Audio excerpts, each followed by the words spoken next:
ఇంద్రజాలములన్నీ ఓలవచ్చు. నరసింహని దివ్య నామ మంత్రము చేత బలమైన రోగముల్ పాపవచ్చు.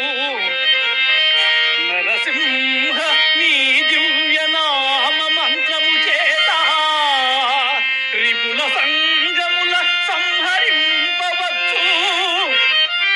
నరసింహ నీ దివ్య నామ మంత్రము చేత దండహస్తుని బంట్ల తరుమవచ్చు.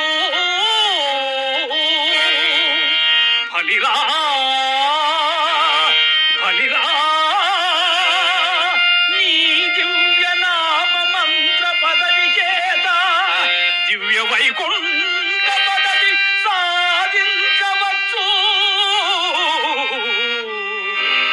దివ్య వైకుంఠ పదవి సాధించవచ్చు. భూషణ వికాస శ్రీధర్మపుర